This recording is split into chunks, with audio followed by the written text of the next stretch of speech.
Now see, let us discuss the question answer of extract page.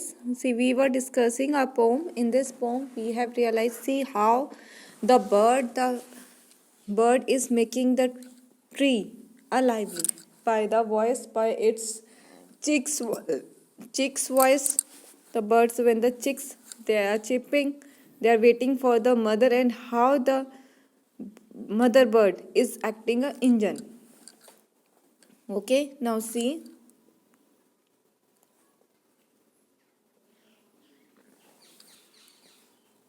Now, according to the extract, first let us do the extract based questions, then afterwards short and then long.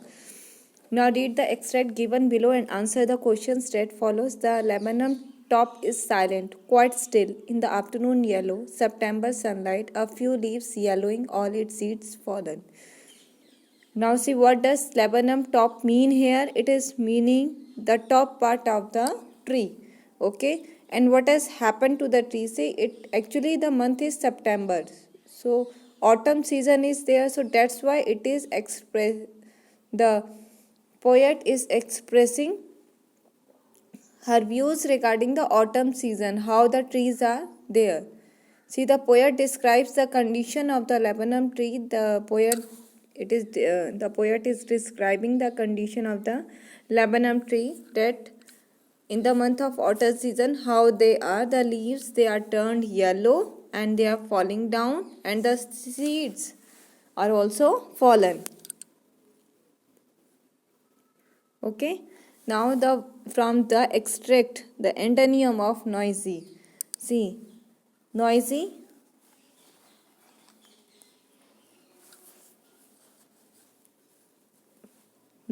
what it is beta? Noisy, all of you know, जो शोर होता है, इसका antonym, उसका that means opposite क्या होगा? Silent.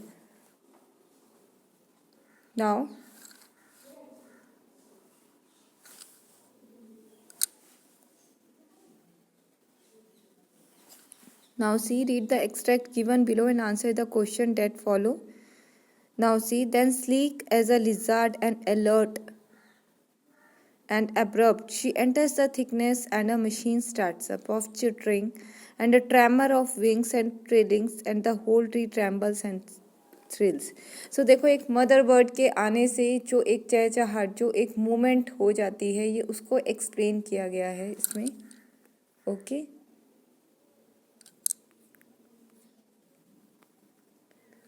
C now, who is she in the second line? Of course, she is the goldfinch. Okay, she is the mother of, you can say, small chicks. जो goldfinch bird है, mother goldfinch you can write. And where does she enter? She enters the thickness of the laburnum tree where her nest is. What does machine refer to in the extract? What does machine refer? That after her, before her, all the activities are stopped, and after her coming, the machine has started. So the machine refers to the nest of the goldfinch where its young ones are staying. It is called a machine metaphorically. ठीक है, इसलिए इसको machine बोला गया है. Metaphorically, इसमें metaphor के जैसे उसको रिप्रेजेंट किया है. आपको मैंने एक्सप्लेन भी किया था बेटा, सिमिली होता है वैसा ही, और मेटाफोर अगर हम बोलें तो वो ही होता है. जैसे अगर हम बोलो her heart is like a gold, उसके सोने जैसा सा दिल है, और एक हम बोले उसका दिल ही सोना है. ठीक है, हर हार्ट इज़ गोल्ड. तो दोनों में जो डिफरेंस है, that is the difference between simile and metaphor. Metaphor हो गया हर हार्ट इज़ गोल्ड. ठीक है, तो वैसे ही उसको एक टोटली मशीन कहा गया है कि उसके आते ही जो है लाइफ स्टार्टअप होती है. So find a word from the extract which is the synonym of the entire. जो एंटायर का सिनोनियम है, that is whole. Now read the extract given below and answer the questions that follow. Then with airy, delicate whistle chirp, whispering, she launches away towards the infinite. Now, and the laburnum subsidies to empty. देखो बेटा, जैसे ही वो bird और सब वो जो small chicks हैं, जब वो उड़ना स्टार्ट कर देते हैं और वो बर्ड जब चली जाती है, तो वो ट्री वैसे ही हो जाता है जैसे एक नॉन लिविंग थिंग है. जिसमें कोई मूवमेंट नहीं है, कुछ भी नहीं है, कुछ भी लाइफ नहीं है। तो what does launches mean in the extract? It means flying in the extract. Now here the goldfinch flies off after feeding her chicks. देखो बेटा, जब वो इस एक्सट्रैक्ट में क्या है, गोल्डफिंच जैसे फीड करती है अपने चिक्स को, उसके बाद चली जाती है। ठीक है, what effect does the last line create? Last line क्या क्रिएट करती है कि गोल्डफिंच बर्ड के आने से ही लाइफ है और उसके जो चिक्स है वो चहचहाने लगते हैं। जैसे ही वो चली जाती है तो जो लेबनन ट्री जैसे पहले था बिल्कुल क्वाइट, कोई लाइफ नहीं है, बिल्कुल वैसा ही हो जाता है। The last line creates a contrast between the liveliness of the tree when the goldfinch is there and its silence when the goldfinch has left. Now find a word from the extract which means the same as strange. उसका क्या है? Airy. Okay, एरी का meaning भी strange ही होता है बेटा।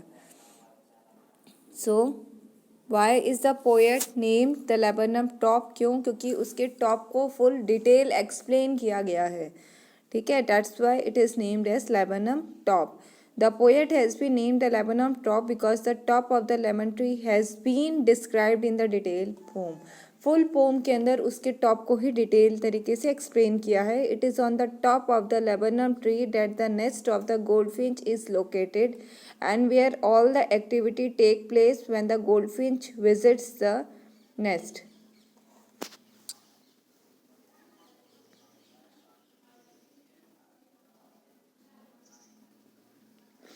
बेटा देखो, गोल्डफिंच का नेस्ट ही टॉप पे है, ठीक है, और जहाँ पे सारी एक्टिविटीज होती हैं। सो दैट्स वाई उस लेबनम टॉप बोला गया है उसको। What is the significance of the yellow? Yellow का क्या सिग्निफिकेंस है? येलो का ये सिग्निफिकेंस है that it is showing the autumn season where the leaves they are falling from the tree. That means जो आफ्टर द रेनी सीजन, जो spring जहाँ पे ग्रीनरी होती है, उसके बाद में जहाँ पे पतझड़ होते हैं, उस सीजन को डिपिक्ट किया गया है। So the flowers of the laburnum tree and it's leaves in the autumn both are yellow in color.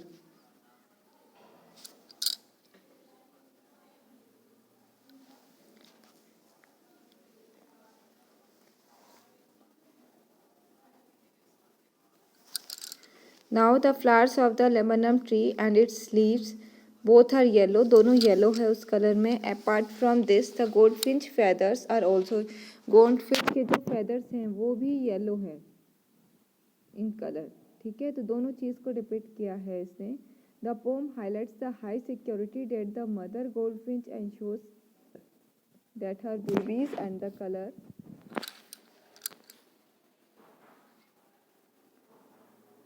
Yellow helps in camouflaging. देखो बेटा, कैमोफ्लेगिंग क्या होता है?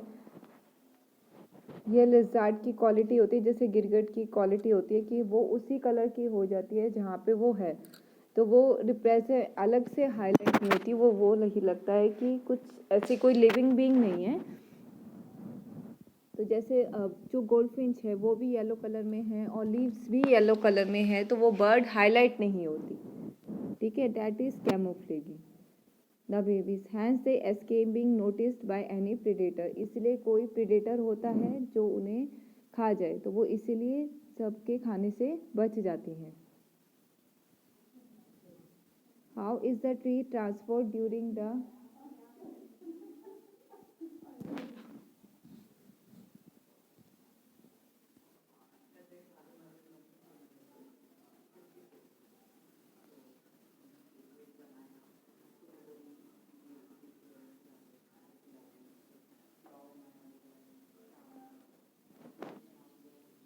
Now see beta, how is the tree transformed during the bird's visit? कैसे transfer हो जाता है? देखो, स्टार्टिंग में जब वो बर्ड नहीं आती तब वो साइलेंट होता है और बिल्कुल लाइवलेस होता है, जहाँ पे कोई लाइफ नहीं है।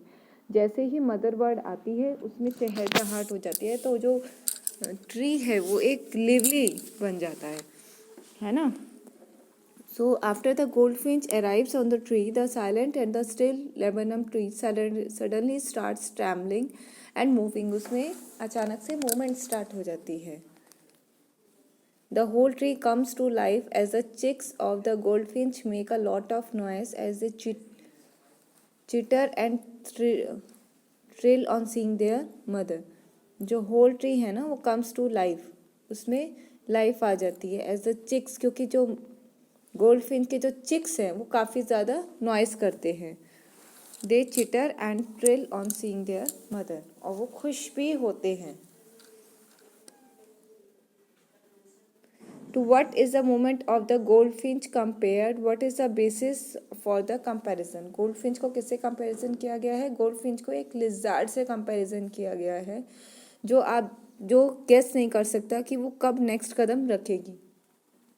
The movement of the goldfinch is compare to that of a lizard on the basis of the comparison is the sleek alert. उसकी अलर्टनेस दिखाई है कि वो प्रीडेटर से जो खा जाते हैं वो अपने बच्चे को कैसे बचाती है उनसे। The goldfinch make similar kind of movements when it arrives on the laburnum tree to avoid being noticed by any predator, ताकि कोई प्रीडेटर उसे नहीं देख सके, वो कैसे उनसे बच सके, वो इस चीज़ से बहुत ध्यान रखती है और ऐसे ही मूवमेंट करती है। कभी ऊपर नीचे होके फिर डायरेक्टली नेस्ट पे नहीं जाती, वो कभी पहले ऊपर बैठती है, कभी साइड में बैठती है, फिर जाती है। Then sleek as a lizard and alert and abrupt, she enters the thickness. Explain the given line. देखो बेटा, the lizard is a quick moving animal. It is also very alert and its movements are sudden. देखो बेटा, जो lizard के अगर आप movement देखोगे वो हमेशा sudden होते हैं, उसको कोई जज नहीं कर सकता कि हाँ वो अब चलेगी। वो कई बार तो एक जगह रुकी रहती है और एकदम अचानक से चलती है, और कभी फटाफट चल जाती है। तो वैसे ही उससे ही कंपैरिजन किया गया है उस बर्ड को, गोल्डफिंच को, कि बिल्कुल वो वैसी ही है जब लेबनम ट्री पे आती है। उसके मूवमेंट्स से बहुत ही अलर्ट और सडन होते हैं, एक लिजार्ड के जैसे, ताकि वो प्रीडेटर्स के अटेंशन में नहीं आ सके। So what is the engine of the machine? What is it's fuel? Engine क्या है बेटा? Of course the goldfinch mother वो इंजन है। The goldfinch has been called the engine of her family. Just as the engine starts up the machine, the goldfinch arrival in the nest has suddenly started the machine. That is, the young ones in the nest have started making noise. The fuel of the engine is the food that the goldfinch brings for her chicks.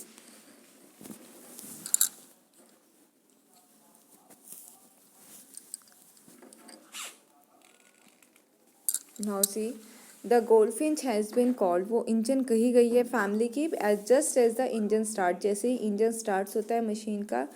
The goldfinch arrival in the nest has suddenly started.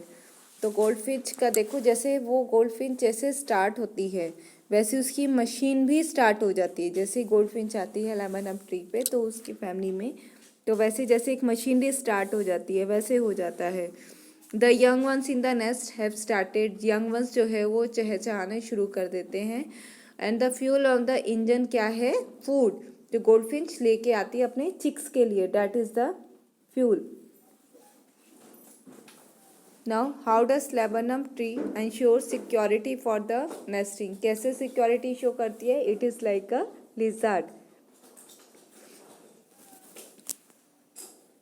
According to the popular belief, the bark and the seeds of the laburnum tree are poisonous.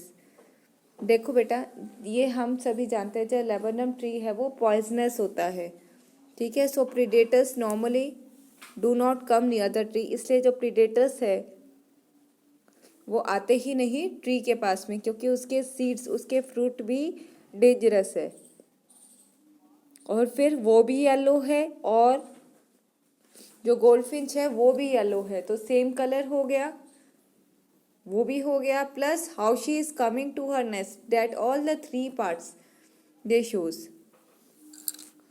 And yellowing leaves, जो autumn season में जो tree के yellow leaves हैं वो complement करते हैं goldfinch के colour को। गोल्डफिंच जो बर्ड है उसके कलर को, उसके फेदर्स के कलर को कॉम्प्लीमेंट करते हैं, तो कैमोफ्लेजिंग में हेल्प करते हैं। ओके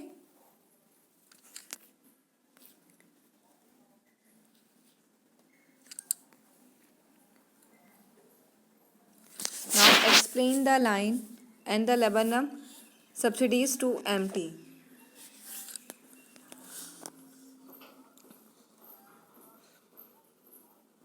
Now see, ये देखो लास्ट लाइन है ये पोम की, ये डिस्क्राइब करती है कि गोल्डफिंच का डिपार्चर टाइम आ गया है लेबनम ट्री से, ठीक है। दैट्स वाई वो फिर अगेंस्ट वापस वहाँ पे it falls silent, that means वहाँ पे अगेन से शांति आ जाती है। The tree was noisy and lively when the goldfinch came to feed its chicks. जब गोल्डफिंच आती है तो वो ट्री कैसे चहचहाता है, वो नॉइजी हो जाता है full. But it reverts to its earlier self after its departure from the tree. The tree was noisy, पहले देखो उसमें चहचहाहट थी,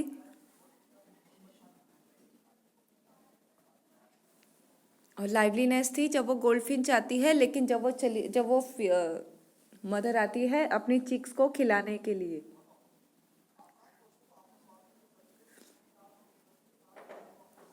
तब वो लाइवली था। लेकिन जैसे ही उसकी मदर चली जाती है तो बिल्कुल रिवर्स हो जाता है, वो बिल्कुल पहले जैसे हो जाता है, क्योंकि चिक्स यहाँ पे चहचहाते नहीं है, वो चुप हो जाते हैं और ऐसे लगता भी नहीं है कि उस ट्री पे कोई है भी। So the arrival of the goldfinch on the laburnum top brings about a change in the poem. How do you interrupt the change? Is the change good or bad? एक लाइफ में good है या bad है? Now this is long answer type questions. All the points you have to keep. Now see, at the start poem, the top of the laburnum tree in the poem is silent and still. Starting में laburnum tree का क्या था, starting बिल्कुल वो quite था, है ना, और स्टिल था, उसमें कुछ भी एक्टिवनेस या कुछ भी मूवमेंट नहीं थी। There is hardly any activity on it, कोई भी एक्टिविटी नहीं थी। As a sunlight falls on it, जैसे उस पर सनलाइट गिरती है।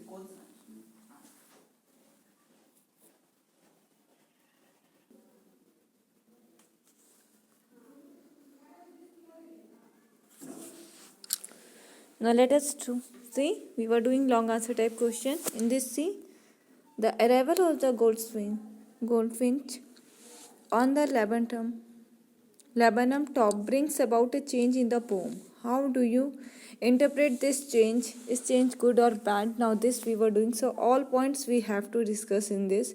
See, at the starting of the poem, how the tree is been shown. It is been shown as silent and still, stagnant. Now there is hardly any activity on it. Nothing was there in this.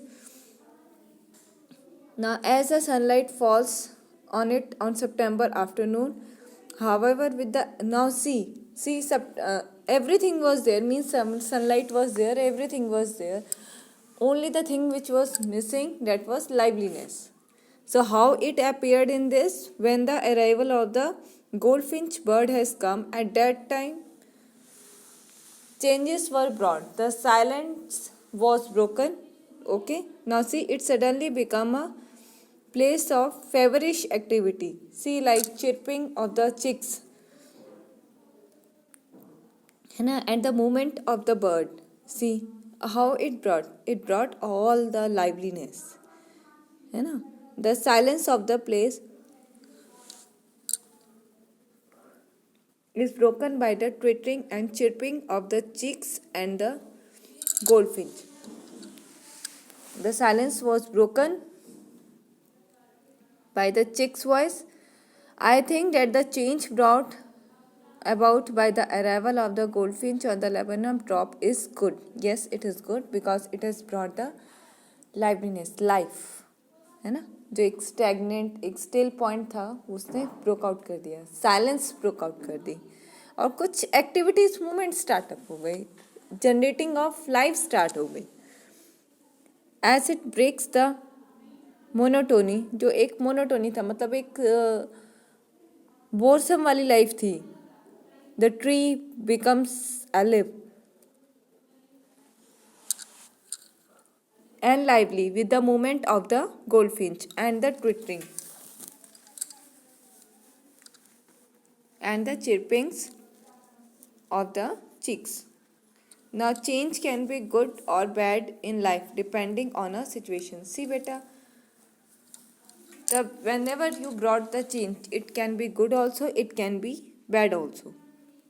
However, in the fact that change is only constant in life, जो change होता है देखो वो हर किसी की life में आता रहता है, ये नहीं कि नहीं आता. Even if a change is bad we have to accept and move on in life. चाहे बैड हो आपको एक्सेप्ट करना चाहिए और आगे चलना चाहिए, क्योंकि वो भी आपको कुछ ना कुछ सिखा के ही जाएगा. Okay, now next, what values do you learn from the goldfinch in the pome the laburnum top. Now the goldfinch has its nest on the top of the laburnum tree in the poem. देखो बेटा इस pome में सबसे top में है और इस top को ही सबसे ज़्यादा एक्सप्लेन किया गया है. Her cheeks stay in the nest while she keeps going out at regular intervals. उसकी चीक्स तो वहीं पे रहते हैं लेकिन वो बीच बीच में आती और जाती है कि ताकि फूड ला सके चीक्स के लिए. This shows her caring nature and highlights the values of motherly. देखो बेटा तो ये एक मदर का इफेक्शन आता है कि वो देखो अपने बच्चों को देख लिए अपने बच्चों के लिए लेके आती है. And how she comes that is also so care and affection of a mother towards her offspring. उसके ऑफस्प्रिंग की तरफ जो उसका अफेक्शन है वो शो करता है. The other aspect of the goldfinch that is captured in the poem is its movements. उसकी मूवमेंट देखी गई है. देखो उसको एक लिज़ार्ड कहा गया है. She arrives at the laburnum top in a sudden manner, बहुत अचानक से, as and is very much alert to her surroundings, और surroundings को भी काफ़ी ध्यान से. The poet has compared her movement with the sleek movement of a lizard. एक lizard की जो movement होती है उससे compare किया गया है उसकी movement को. However, there is a reason for her moving like this. उसके पीछे क्या reason है? She is moving in this manner so as to avoid. वो क्यों इसलिए ऐसे move करती है ताकि जो predator है उसका ध्यान नहीं जाए और वो उसके जो kids हैं वो आगे long life तक जी सकें.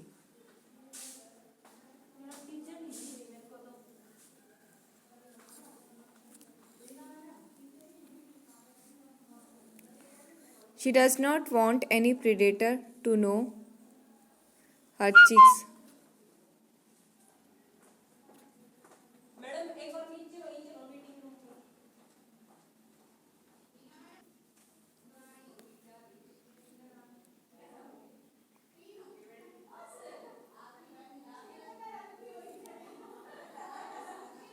तो देखो पोएट उसका जो कंपैरिजन है लिजार्ड से भी करता है कि वो कैसे बचाती है अपने बच्चों को.